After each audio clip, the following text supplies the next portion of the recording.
أنا تعلم وتعليم تفكر تفكير نفع والانتفاع والعبادة والاستفادة والأذى على التمسك بكتاب الله سنة رسوله صلى الله عليه وسلم ابتغاء مرضات قرب أصحابه دار الهدى والهدى رشد ودار الخير ابتغاء ابتغاء وجهه مرضات قرب أصحابه وكم خاتم عند الموت المشرفين رسول الله محمد صلى الله عليه وسلم وغيابه وإخوانه الأنبياء ومشايخ النبي وكاتب أسرارهم وواليهم وعلومهم وفاتح الدين والدنيا والآخرة يقول إني أصاب خيرات الدنيا والآخرة وخاتم عند الملك وصفاتهم للطويل في قاتله ورضاه سير كامل أشرف برئيسها معنوية من خير البرية وعلى ما نوى نبينا محمد صلى الله عليه وعلى آله وصحبه وسلم والصلاة والسلام على النبي محمد صلى الله عليه وسلم. الفاتحة.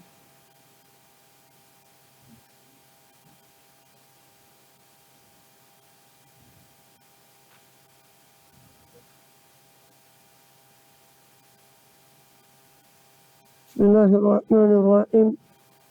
الحمد لله رب العالمين وبه نستعين على أمور الدنيا والدين والصلاة والسلام على أشرف الأنبياء والمرسلين سيدنا ونبينا وحبيبنا وشفيعنا وقرة أعيننا محمد وعلى آله وصحبه أجمعين وعلى جميع التابعين لهم بإحسان إلى يوم الدين وعلينا معهم وبهم برحمتك يا أرحم الراحمين. أما بعد قالوا سبحانك لا علم لنا إلا ما علمتنا إنك أنت العليم الحكيم. رب اشرح لي صدري ويسر لي أمري واحلل عقدة من لساني يفقه قولي آمين والحمد لله.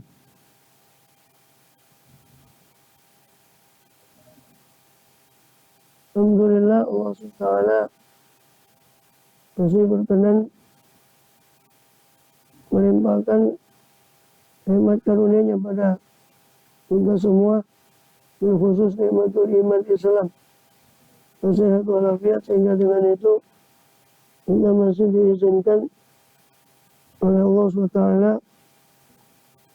untuk melakukan segala aktivitas kegiatan kita, bil khusus dalam rangka menunaikan tugas utama kita untuk kehidupan dunia ini beribadah pada Allah SWT. Kemudian kita masih melanjutkan dalam pembahasan yang lalu dari kitab Muqaddimah Hadramiyah. Setelah kita bahas dari masalah tayamum di kitab Zubat, yang kita tambahkan keterangannya dalam kitab Muqaddimah Hadramiyah tentang bab tayamum, dan sudah dijelaskan bahwa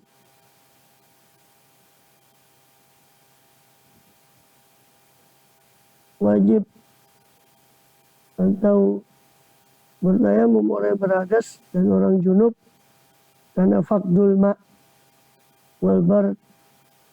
Ini karena kehilangan air dan juga karena dingin. Dan sudah kita jelaskan yang dimaksud sebetulnya penyebab tayamum meskipun banyak, itu kembali ke satu, yaitu faqdul ma', kehilangan air atau tidak adanya air, baik tidak adanya air itu hissi, betul-betul secara indrawi tidak ada, atau syar'i ada tapi secara syariat ada penghalang untuk menggunakan air. Ya, sebetulnya meskipun banyak penyebab tayamum itu, kembali ke satu, itu fakdul ma, baik hisan ataupun syar'an.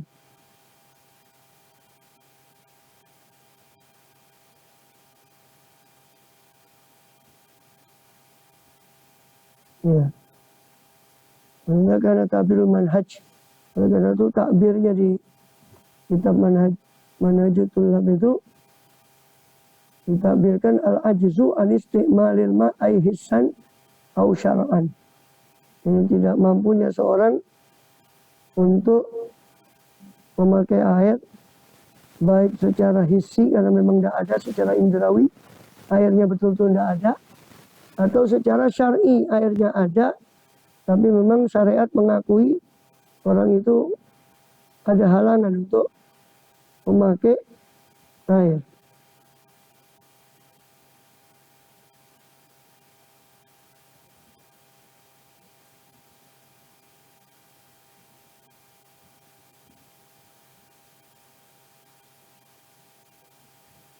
Ya. Habis itu sudah kita bahas beberapa penyebab tayamum. Yang pertama, fakdul hissi, sudah kita bahas. Tidak adanya air secara indrawi, memang betul-betul air itu tidak ada. Dan hukumnya juga sudah kita bahas. Ya kan? Dia harus cari dulu 150 hasta, 300 hasta, 150 meter. Ke depan, ke belakang, ke kanan, ke kiri. Kalau ada maka nggak boleh tayamum. Atau nggak boleh tayamum tanpa mencari. Karena ayatnya falam tajiduma'an. Lalu mereka tidak mendapati air. Nggak mungkin dikatakan mendapati kecuali setelah dikatakan tidak mendapati kecuali setelah mencari. Ya kan? Habis mencari baru bilang dia tidak dapat setelah mencari. Maka nggak mungkin belum mencari terus dia bilang tidak dapat. Itu tidak menemukan air. Nah, dari situ, dari kalimat falam tajiduma'an, para ulama menetapkan syarat yang tayamum itu harus tolak. Karena tidak mungkin orang dikatakan lam tajiduma'an selama dia belum mencari. Nah, mencarinya sudah kita bahas. Itu pertama kali yang wajib adalah haddul ghaus. Jarak di mana orang berteriak itu masih terdengar. Sekitar 300 hasta atau 150 meter. Ke depan, ke belakang, ke kanan, ke kiri dia cari. Air itu ada enggak? Ketika sudah tidak dapat air sekitar 150 meter. Nggak dapat air. Nah, dia kalau yakin atau menduga kuat di atas itu bakal ada, kalau dia cari, maka dia wajib nyari di atasnya jarak tadi, di atas 150 meter. Sampai kepada haddul ghurub. Nah, haddul ghurub itu sekitar 6.000 khutwah. 6.000 langkah. Itu sekitar 3-4 kilo. 3 kilo. Kita tuh dia cari. Kalau nggak ada, itu pun dengan syarat dia yakin ada di atas haddul ghurub itu. Dan selamat. Ya. Selamat hartanya, selamat nyawanya. Dia boleh cari. Selamat dari ketinggalan rufqah. Itu syaratnya nyari. Aman nyawanya, aminah nafsan wa malan. Hartanya aman, inqita'ani rufqah. Aman dari terputus daripada rombongannya. Dan aman dari keluar waktu. Dan kalau sudah dia mendapat, dia ada air. Ya, ada air umpama yang cukup cuma untuk membasuh wajah sama tangan. Maka dia wajib pakai dulu air itu. Gak boleh tayamum selama masih ada air. Dia wajib pakai dulu airnya. Basuh wajah, basuh tangan. Habis, baru dia boleh tayamum. Selama masih ada air, gak boleh dia tayamum. Ya. Dan wajib membeli air kalau dia punya harganya. Dengan syarat air itu dijual dengan harga normal. Jadi pada tempat itu di saat itu. Nggak di atas harga normal. Kalau di atas harga normal, dia tidak wajib beli. Atau dia punya tapi uangnya untuk bayar utang, dia tidak wajib beli air. Dia wajib bayar utang pakai uang itu. Nggak usah dia belikan air. Atau untuk ada tapi untuk ongkos safar. Nah dia tidak wajib beli air. Dipakai untuk ongkosnya. Atau untuk nafkah. Dan wajib mencari hibah daripada air. Kalau hibatil ma. Dan isti'arah meminjam. Semacam dalwun, semacam tahu dalwin. Semacam apa timba. Bukan bukan mencari hibah dari harganya air, tidak. Ya.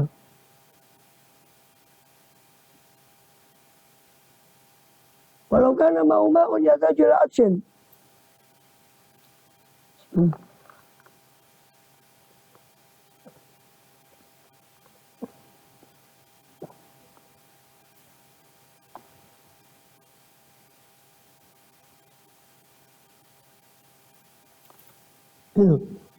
Setelah qauluhu apa? Bisyara itu setelah dunati habis zamane itu ada al-mubihu salis itu. Ai mazukir ila sampai satu baris ada al-mubihu salis al-jahlu bil ma' wa nisyanuhu. Ada ya. Setelah syarat dunati habis zamane. Al-mubihu salis. Ya, al-mubihu salis yang membolehkan yang ketiga. Mubih itu yang membolehkan, asalis yang ketiga. Ini yang membolehkan yang ketiga dari yang membolehkan tayamum adalah al-jahlu bil ma'. Tidak tahu akan posisi air, wanisyanuhu dan lupa. Lupa ada air. Dia lupa kalau di perbekalannya itu ada air. Dia bawa air yang lebih. Dia lupa. Terus boleh dia tayamum. Ya.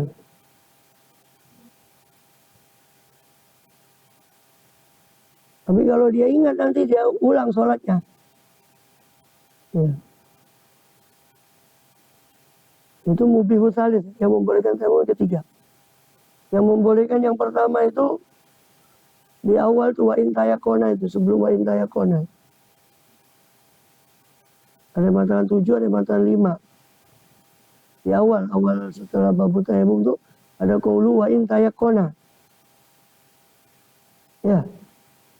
Awal wa in tayakona setelah tambihun terus setelah itu bawahnya ada wa in tayakona. Sebelum wa in tayakona itu ada ahaduha itu. Al-aula bi kaunuha khamsah. Yang utama itu keberadaan asbab tayamum itu 5. Ahaduha yang pertama sebab mubihu tayamum yang pertama al-faqdul hissiyu ada. Al-faqdul hissiyu. Penyebab tayamum pertama adalah kehilangan air secara hissi, secara indrawi. Jadi memang air itu betul-betul tidak ada secara indra, tidak ada air itu memang. Faqdul hissi. Itu penyebab pertama. Penyebab keduanya itu sebelum wala yajibu talabu, qauluhu wala yajibu talabu. Sebelumnya itu wasani min asbabi al-khawfu min talabih. Takut dari mencari air. Ada. Ya. Wasani min asbab al-khawf min talabih. Sebelum wala yajibu talabu. Sebelumnya wala yajibu talabu. Ya, asani min asbab. Yang kedua dari sebab tayamum, takut dari mencari air. Ada air, tapi takut dia kalau ke sana mungkin ada rampok. Atau dia takut kalau ke sana ninggalkan hartanya di sini. Karena nggak mungkin mau bawa apa? Harta keliling-keliling caranya terus bawa semua hartanya kan nggak mungkin. Paling tidak hartanya ditinggal dulu terus dia nyari air. Ini penyebab kedua takut. Takut daripada mencari air. Nah, penyebab ketiga tadi itu jahlu. Al-jahlu bil ma' wa nisyanu. Ya, kejahilan dengan air. Jadi nggak tahu kalau dia ada air di perbekalannya. Atau lupa, nisyan. Al-mubihu rabi'ah yang keempat ini yang kita bahas sekarang yang keempat. Walau kana, sebelum walau kana itu ada isyaratnya itu sebelum walau kana itu ada al-mubihu rabi' yang membolehkan tayamum keempat al-hajatu ilal ma'. Perlunya kita kepada air. Yang membolehkan tayamum itu pertama kehilangan air, memang tidak ada air. Yang kedua, takut mencari air. Yang ketiga, membutuhkan air. Ada air tapi dibutuhkan untuk yang lain. Maka boleh tayamum. Kama qala, walau kana ma'hu ma'un. Dan jika ada ma'hu bersama si orang yang mencari air atau si syakhs tayamum, apa ma'un, ada apa air yang yahtaju ilaihi, yang memerlukan siapa syakhs ilaihi kepada air, di atsi hayawanin muhtaramin, karena hausnya makhluk hidup yang dihormati. Kemarin sudah kita bahas, semua makhluk hidup dalam syariat dihormati kecuali 6. Orang kafir harbi, orang murtad, orang yang meninggalkan sholat, orang zina muhson, anjing galak, sama khinzir, babi. Kecuali 6. Semua makhluk hidup dihormati dalam syariat kecuali 6 ini. Orang kafir harbi, orang murtad, orang yang meninggalkan sholat, orang zina muhson, zina ini sudah pernah kawin, dia zina. Kemudian dia apa? Khinzir, babi, sama kalbul akur, anjing galak. 6 ini yang ghairu muhtaram, tidak dihormati. 6 ini dalam syariat. Dalam syariat tidak dihormati. Maka hubungannya dengan ini tadi, ya kan? Seandainya ada bersama dia air yang dia perlukan untuk hausnya makhluk hidup yang dihormati. Walau fil mustaqbal, meskipun hausnya di masa akan datang. Wajibat tayamumu, maka wajib tayamum.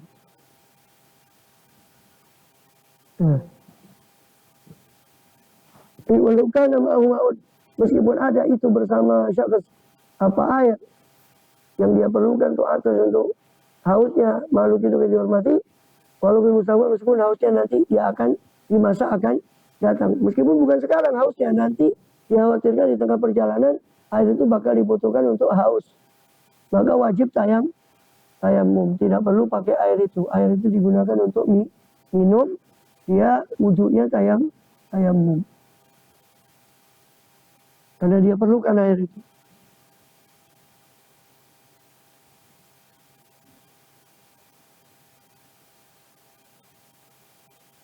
Walai tayamum lil marad, itu penyebab kelima, al-khamis. Sebelum walai tayamum lil marad itu ada al-khamis. Ayya khofa min istimalil ma mahdhuron. Takut siapa syakhs daripada memakai air ing mahdhur, akan sesuatu yang mengkhawatirkan. Sesuatu yang mengkhawatirkan. Itu di matanya itu wala ya tayamum lil marad, dan tidak tayamum siapa syakhs atau mutayammim karena sakit.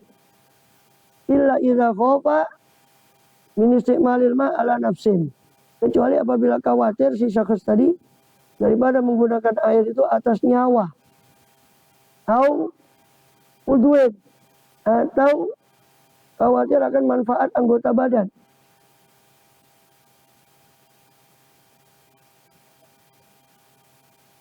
Atau tulil marodi, atau takut akan panjangnya sakit.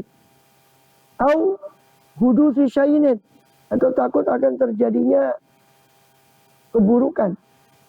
Syainin kobihin, bekas yang buruk. Di udwin zahirin, di anggota badan yang nampak, yang jelas. Ya. Ini penyebab berikutnya untuk tayamum itu sakit. Tapi di sini katakan layak tayamum lil marad, tidak bertayamum seorang karena sakit, kecuali kriteria sakitnya itu tadi. Kecuali kalau dia takut akan kehilangan nyawa. Jadi seandainya dia wudu, menurut ilmu kedokteran dia bakal bahaya nyawanya karena penyakit tadi. Kalau dia paksa wudu. Atau tidak nyawa tapi anggota badan. Kalau dia paksa wudu, menurut dokter ini anggota badannya nggak bisa manfaat anggota badannya bakal hilang, mama matanya atau apa. Kalau dia paksa wudhu, matanya bakal umpama nggak bisa lihat, umpama ketika dia menjalani proses umpama pengobatan. Nah, itu baru dia boleh tayamum. Takut akan nyawa, takut akan manfaat anggota badan, atau hudu tisyai apa? Ulil marot, takut akan panjangnya sakit. Kalau dia paksa wudhu, ini bakal lama sembuhnya. Penyakitnya ini bakal lama sembuhnya kalau dia paksa pakai air. Nah, maka boleh tayamum.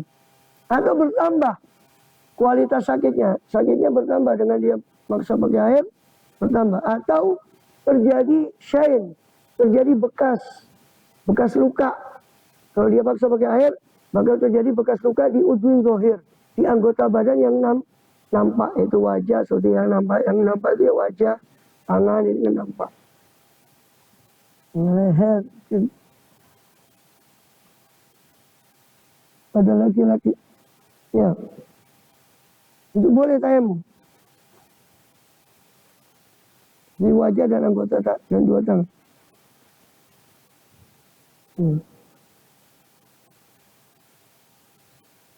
Wala yatayammum lil bardi, dan tidak tayamum karena dingin. Tidak bertayamum karena dingin. Illa idza lam tanfa tadfi'atun, kecuali apabila tidak memberi manfaat apa tadfi'atun, menghangatkan diri. Walam yajid, dan tidak mendapati siapa syakhs tadi, ma yusakhinu bil ma'a, apa-apa yang yusakhinu, yang bisa menghangatkan siapa syakhs ini dengan al ma'a, akan air. Wa khofa ala manfaati udwin, dan khawatir siapa syakhs atas kemanfaatan satu anggota badan lahu tadwi syakhs milik. Au huduti syainil mazkur, atau timbulnya syain, luka atau bekas luka yang disebut tadi. Ya. Jadi apa? Nggak boleh tayamum karena dingin, kecuali kalau dia tidak mendapati sesuatu yang bisa menghangatkan tubuhnya. Kalau masih bisa menghangatkan tubuhnya, maka nggak boleh tayamum karena dingin. Atau bisa wudhu, umpama meskipun setelah wudhu itu langsung cepat-cepat dikeringkan supaya tidak dingin, umpama bisa seperti itu, maka tetap wajib wudhu. Selama tidak mendapati, kecuali kalau dia tidak mendapati tadfi'ah, tidak bermanfaat bagi dia menghangatkan diri, baru dia boleh tayamum ketika dingin. Atau lam yajid ma yusakin bil ma, dia tidak mendapati apa yang menghangatkan air, seperti kayu atau apa, atau api.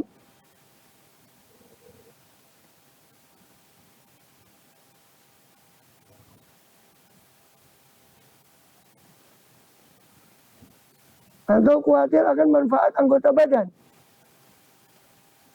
Khawatir akan manfaat anggota badan. Ya. Jadi kalau dia paksa dingin, dengan wudhu juga dingin, itu bakal khawatir manfaat anggota badan tadi, atau nyawa tadi. Seperti yang dikhawatirkan ketika dia sakit, maka baru boleh tayamum karena dingin. Kami ini mengulang, tayamum ketika dingin, uzur dingin ini tidak selalu didapati.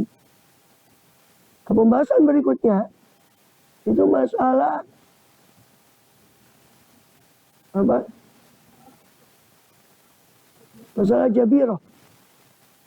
Berikutnya itu masalah jabirah. Wa in khofa min isti'malil ma'i fi ba'di badani.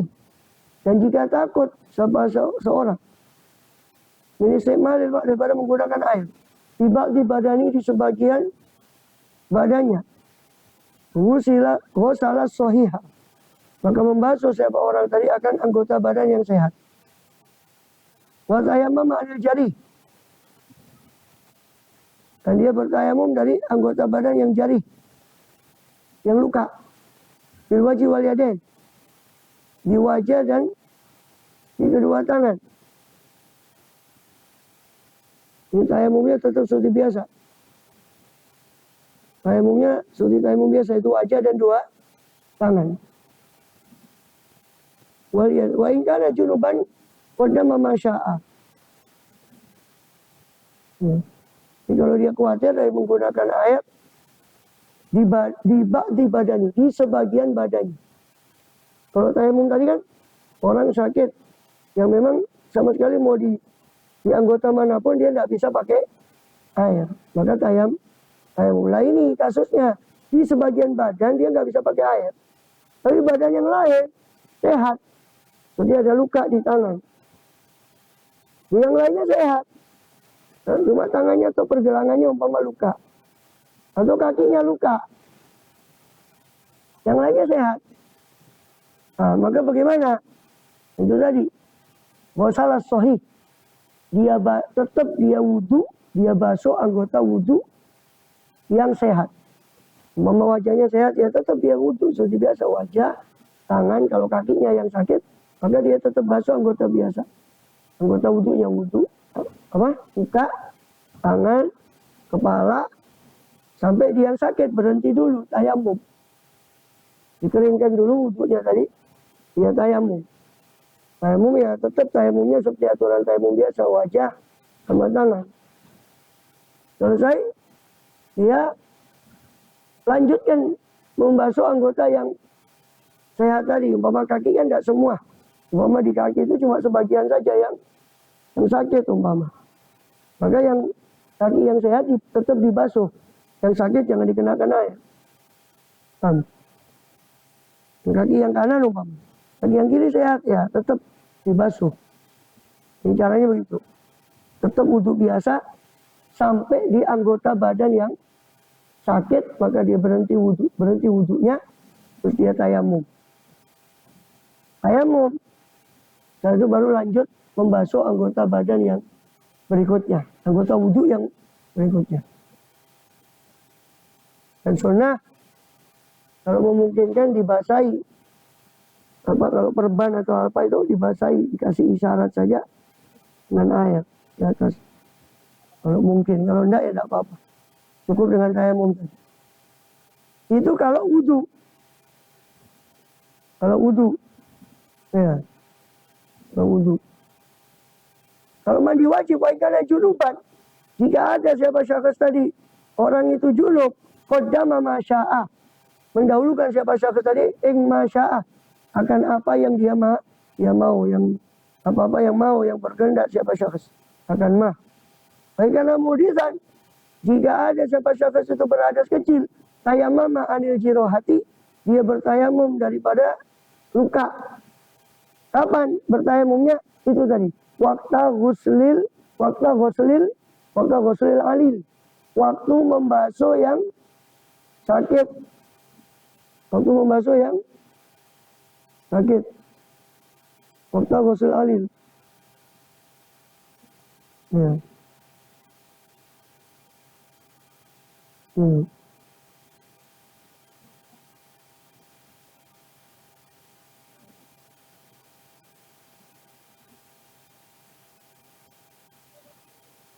Kemudian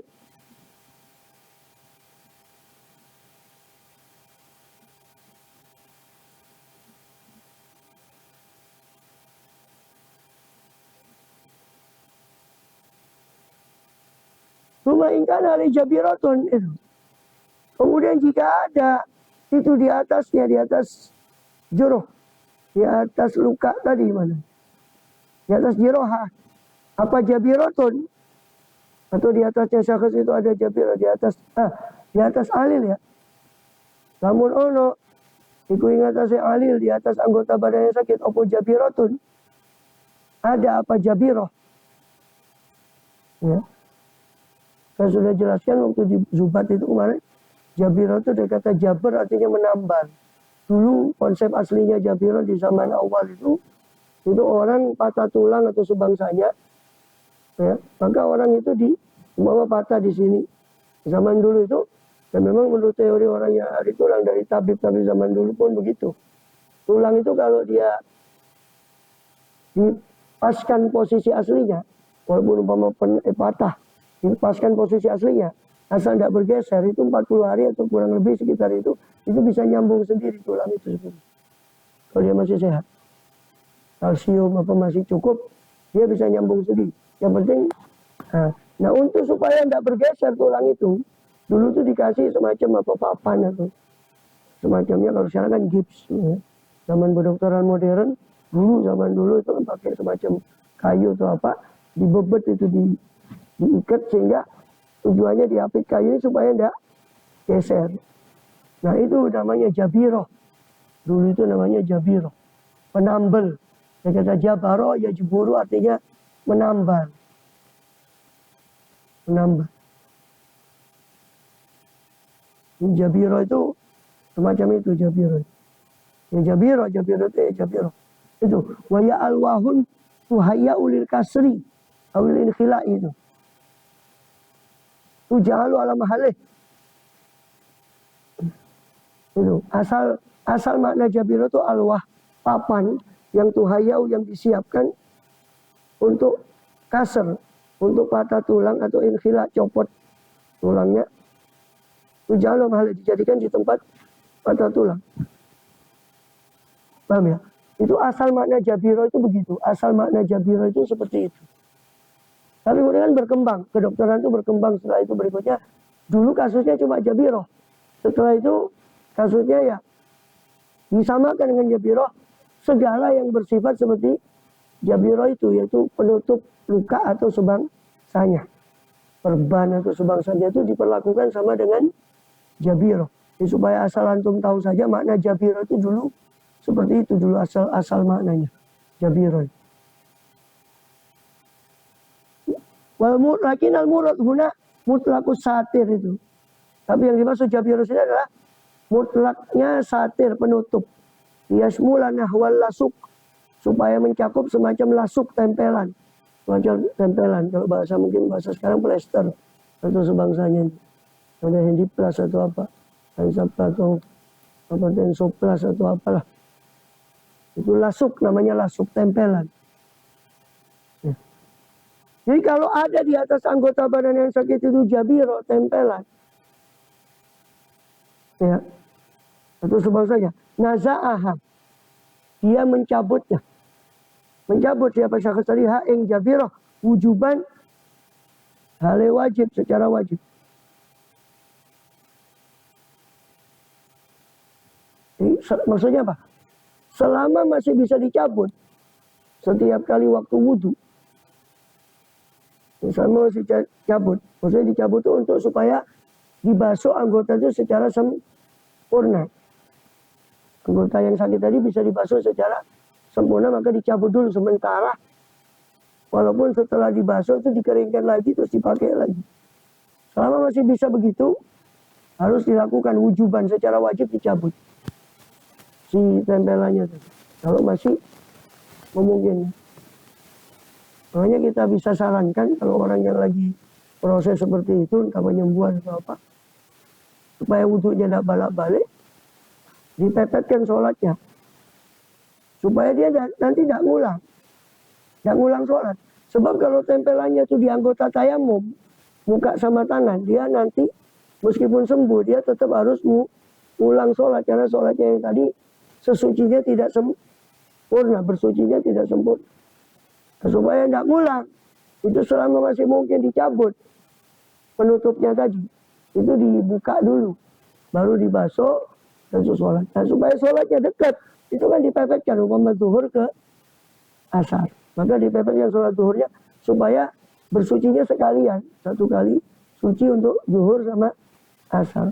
Habis itu batal tidak apa-apa, nanti maghrib sama isya, karena darurat, karena sakit. Cuma normal kan tidak boleh mengakhirkan sholat. Karena ini darurat supaya bisa sempurna bersucinya boleh. Atau enggak gitu, orang yang sakitnya parah, yang kalau dia bersuci ke kamar mandi setiap kali sholat, dia harus ke kamar mandi, payah umpama. Maka itu boleh dipepetkan. Jadi tidak jamak, tidak menjamak sholat. Tetap sholat zuhurnya di zuhur, asalnya di asar, tapi dipepetkan. Menjelang zuhur dia segera bersuci, menjelang asar Masih ada waktu zuhur, dia cepat-cepat bersuci. Supaya setelah itu dia lakukan sholat zuhur di akhir waktu. Ya. Salam-salam, tidak lama asar masuk, dia cepat-cepat sholat asar. Sehingga bersucinya sekalian. Itu lebih utama daripada mengambil pendapat yang membolehkan menjamak sholat. Menjamak sholat. Kenapa? Karena meskipun dibolehkan dalam mazhab Syafi'i, tapi yang membolehkan itu sebagian ulama Syafi'i seperti Imam Nawawi, itu ikhtiarnya Imam Nawawi untuk bolehnya menjamak sholat bagi orang yang sakit, bagi orang sakit. Nah, ini kan diperdebatkan oleh ulama. Aslinya mazhab Syafi'i tidak boleh orang menjamak sholat karena sakit. Aslinya pendapat mazhab Syafi'i. Tapi Imam Nawawi dari sependapat dengan beliau itu dari ulama Syafi'iyah memfatwakan boleh untuk menjamak. Dan itu muktamadnya mazhab Hambali. Muktamadnya mazhab Hambali bolehnya orang sakit untuk menjamak sholat. Bolehnya orang sakit untuk menjamak sholat.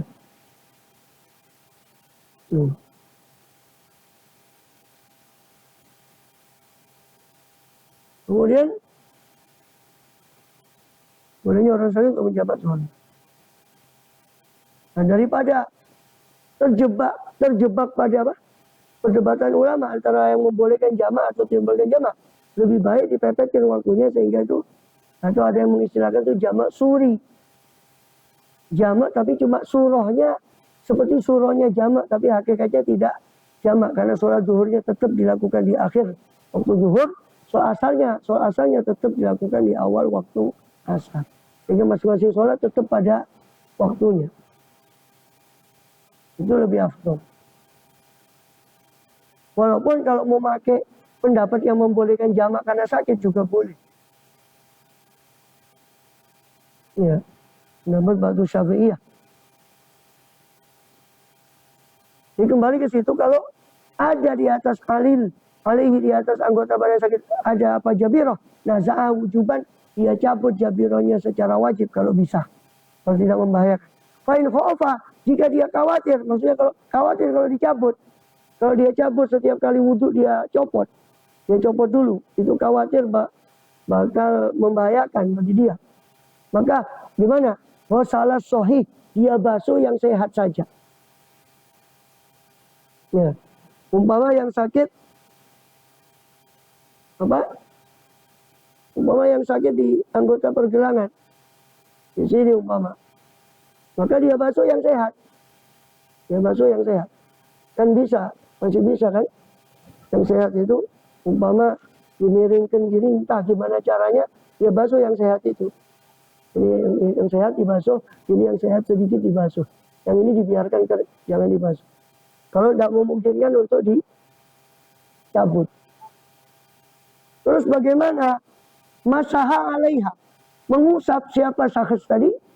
Alaiha, ingat saya jabiroh. Jadi diambil sedikit air itu, dia isyaratkan, dia usap di atasnya jabiroh.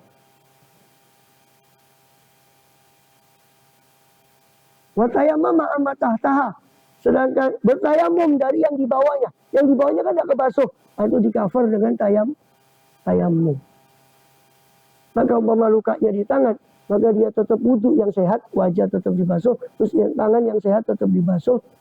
Ya. Habis itu dia keringkan dulu, dia berhenti dulu wudhunya, dia tayamum. Sampai di anggota yang sakit, dia berhenti wudhunya untuk dia keringkan, untuk dia tayamum. Setelah tayamum, baru dia lanjut tangan yang kiri atau kepala.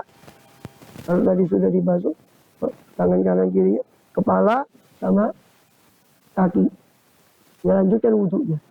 Setelah dia tayamum. Itu. Watayamum amma tahtaha, bertayamum dari apa yang di bawahnya jabiro, fil wajhi wal yadain. Pada wajah dan dua tangan. Nah, tapi di situ kemudian ada syarat. Wa yajibu alal qadha. Wajib atasnya mengkodok sholatnya tadi, mengulang sholatnya. Iza wadu al jabirota, apabila meletakkan siapa syakhs tadi, seorang tadi akan jabironya ala ghairi tuhrin, atas tidak suci atau atas selain kesucian. Au kana fil wajhi wal yadain. Atau pada wajah dan dua anggota dan dua tangan. Ya. Dia mengulang. Wa yaqdi idza tayammama bil bardi. Saya ambil apa?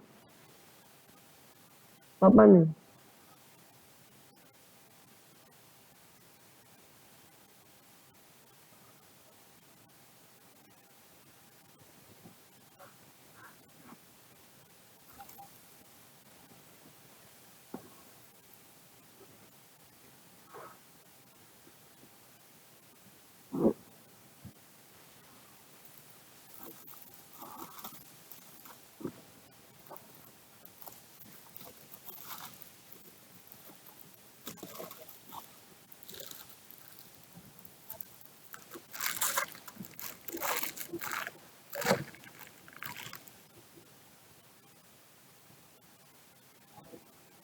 Jadi mengkodok orang ashabul jabir ini, orang yang punya jabiro ini, sholatnya dalam sebagian kasus mengulang, sebagian kasus tidak mengulang. Ya. Ini namanya jabiro tadi ya. Jadi istilah jabiro itu apapun, gips atau perban atau apa saja itu namanya diistilahkan di dalam kitab fikih klasik itu istilahnya jabiro. Ya. Walaupun tadi sudah saya jelaskan makna asli jabiro itu bagaimana makna aslinya.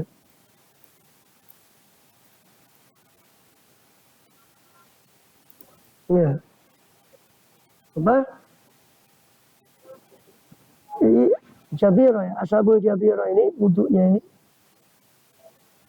Jabiro ini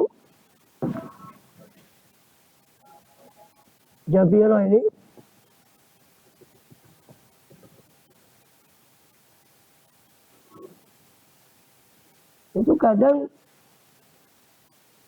di jabiro itu perban atau sebangsanya itu kasusnya itu kan kadang di anggota tayamum, kadang di anggota tayamum, kadang di selain anggota tayamum. Anggota tayamum itu apa? Wajah sama tangan. Wajah sama dua tangan. Ya. Jadi perban itu kadang letaknya itu kadang di anggota tayamum seperti di tangan, atau di luar anggota tayamum seperti di kaki. Kali masih di anggota wudhu. Kaki kan masih anggota wudhu. Tapi sudah di luar anggota tayamum. Ini hukumnya nanti beda. Yang di anggota tayamum sama yang di luar anggota tayamum. Kalau di anggota tayamum perbannya di muka atau di tangan, ini pasti mengulang nanti. Sholatnya ini pasti mengulang. Secara mutlakon. Baik ditaruh ya, dipakai dalam keadaan suci perbannya tadi, atau tidak suci dalam keadaan pegang wudhu atau tidak. Pokoknya kalau perbannya di anggota tayamum mutlak ini aja, mutlak mengulang sholat ketika sembuh. Paham? Kalau di anggota tayamum. Makanya kalau di anggota tayamum lebih baik kalau masih bisa dicopot seperti saran yang sudah kita jelaskan tadi, itu lebih baik diikuti seperti itu, lebih baik tidak ngulang sholat. Ya. Karena banyak orang pasti malas kalau yang ngulang sholat. Terus kalau di selain anggota tayamum itu dibedakan lagi. Kalau di selain anggota tayamum, kalau diletakkan atau dipakai perban itu dalam keadaan suci, maka tidak perlu. Dan syaratnya perbannya itu apa? Seperlunya. Perbannya itu seperlunya. Ya. Ini tidak usah ngulang. Kalau perbannya ditaruh di luar anggota tayamum seperti di kaki, dia nggak perlu ngulang sholat nanti ketika sembuh, dengan syarat dipakainya perban itu dalam keadaan suci. Waktu dia pakai perban, itu dia dalam keadaan masih ada wudhu. Dan seperlunya, maksudnya seperlunya, lukanya sekian, ya perbannya ya secukupnya luka tadi, bukan terlalu lebar.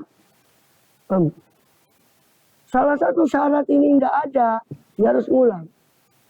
Contoh, dipakainya dalam keadaan suci, tapi perbannya melebar dari lukanya, maka tetap nanti ngulang. Tapi kalau dua syarat terpenuhi, dia tidak perlu mengulang.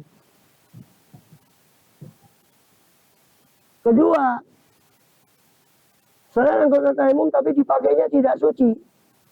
Dipakainya dalam keadaan tidak suci, tidak pegang wudhu, maka tetap mengulang. Meskipun seperlunya atau tidak seperlunya, tetap mengulang sholatnya. Paham ya? Masalah mengulang dan tidak. Di situ diringkas dengan kalimat apa? Wa yajibu 'alal qadha'u idza wada'a al-jabirata 'ala ghairi tuhrin au kanat fil wajhi wal yadain. Dan wajib ingatasi syakhs tadi opo al-qadha'u ari kalane wada'a. Atau lamun wada'a meletakkan ya. Sopo syakhs tadi al-jabirata akan jabirah meletakkan perbannya tadi ala ghairi tuhrin atas selain suci.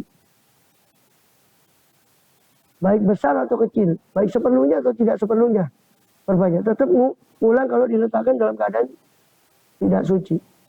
Au kanat fil wajhi wal yadain.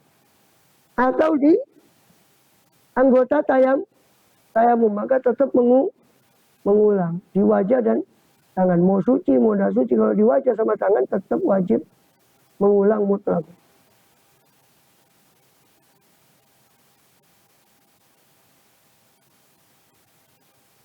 Maka kesimpulannya, kalau perbannya itu di anggota tayamum wajah atau tangan, tetap mengulang sholat ketika sembuh, baik diletakkan dalam keadaan suci atau tidak suci, baik seperlunya atau tidak seperlunya, atau lebih dari luka. Kalau diletakkan di luar anggota tayamum, maka mengulang kalau diletakkan dalam keadaan tidak suci. Atau suci tapi tidak seperlunya, berlebihan, maka tetap mengulang. Dan tidak mengulang kalau diletakkan dalam keadaan suci dan besarnya perban itu sebesar lukanya. Tidak berlebihan perbannya, maka tidak perlu mengulang. Ada qaul dari Imam Nawawi yang mengatakan tidak mengulang secara mutlak. Pendapat Imam Nawawi tidak mengulang secara mutlak. Ashabu Jabirah, asal dia turuti cara wudhunya seperti tadi. Itu wudhu seperti biasa sampai di tempat luka, dia berhenti dulu, dia tayamum, baru dia lanjut wudhunya. Kalau dia wudhu seperti itu, maka menurut pendapat Imam Nawawi tidak perlu mengulang ketika dia sembuh. Kemudian ada pertanyaannya, orang awam kadang sering bertanya, nah kalau ngulang buat apa Pak sholat lagi? Ya beda. Seandainya dia sudah sholat dalam keadaan perban tadi ya, dengan cara-cara bersuci yang seperti dijelaskan tadi, dia sudah sholat dalam keadaan meskipun dia ada perban. Dan meskipun dia wajib mengulang nantinya. Terus tiba-tiba dia meninggal tengah-tengah itu, maka dia tidak terhitung meninggalkan sholat. Tapi kalau dia menggampangkan, wis gak apa-apa, gua atasnya ngulang wae. Oh nanti kan ngulang aja. Lalu terus mesisan, tidak bisa. Sholat tetap wajib. Naudzubillah, tidak sampai dia sembuh terus meninggal. Bagaimana dia? Hanya meninggal dalam keadaan meninggalkan sholat. Jadi jelas beda, tidak sama. Karena orang awam kadang sering timbul pertanyaan, gaya apa nih mengulang kok? Ya lain. Orang sakit, ya meskipun sholatnya darurat, ya kan? Ketika dia sakit itu, sholatnya itu kadang-kadang bersucinya itu darurat, tetap wajib sholat. Meskipun umpama dalam kasus tertentu dia bakal mengulang kalau dia sembuh, tetap wajib sholat. Bukan tidak percuma kalau seandainya umurnya tidak sampai, dia nggak dihitung meninggalkan sholat, karena dia sudah kerjakan sholat. Terus wayakdi idza tayammum al itu, dan mengkodok tayamum. Kapan mengkodok tayamum? Kalau untuk bardi, untuk dingin. Au tayammum li waqtil ma, atau bertayamum karena kehilangan air fil hadori, dalam keadaan tidak bepergian, dalam keadaan mukim. Wal musafiri al asi bisa balik, atau musafir tapi maksiat dengan safarnya, maka itu wajib mengulang. Selain kasus ini, sholat dengan tayamum tidak wajib mengulang. Tidak wajib mengulang. Kecuali tadi yang lupa itu. Yang lupa kalau ada air itu tetap wajib mengulang. Sama dingin ini. Sama tayamum di hador. Tayamum karena tidak ada air di hador. Di dalam keadaan tidak bepergian. Atau di tempat yang biasanya ada air. Maka itu nanti mengulang tayamumnya. Selain kasus-kasus itu, kebanyakan kasus tayamum itu tidak perlu mengulang sholat. Mayoritas kasus tayamum itu tidak perlu mengulang sholat. Kecuali berapa kasus ini, yang dia tetap wajib mengulang sholat. Nanti manfaatnya kita belajar yang mengulang sholat atau tidak mengulang sholat, itu nanti juga berpengaruh pada masalah imaman. Di antara syarat imaman di Safinah, syarat kedua itu tidak meyakini kalau imamnya ini bakal mengulang sholat. Tidak boleh berimam kepada orang yang harus mengulang sholat. Si imamnya. Contoh kasus yang mengulang sholat ini. Atau kasus Jabirah tadi harus mengulang sholat. Maka nggak boleh jadi imam. Nggak boleh bermakmum kepada orang yang ada tanggungan atau kewajiban nanti untuk mengulang sholat. Wallahu a'lam. Faslun syurutut tayamum asyaratun. Belum selesai tayamumnya ya. Masih ada sisa pembahasan syarat tayamum sama furudut tayamum. Wallahu a'lam.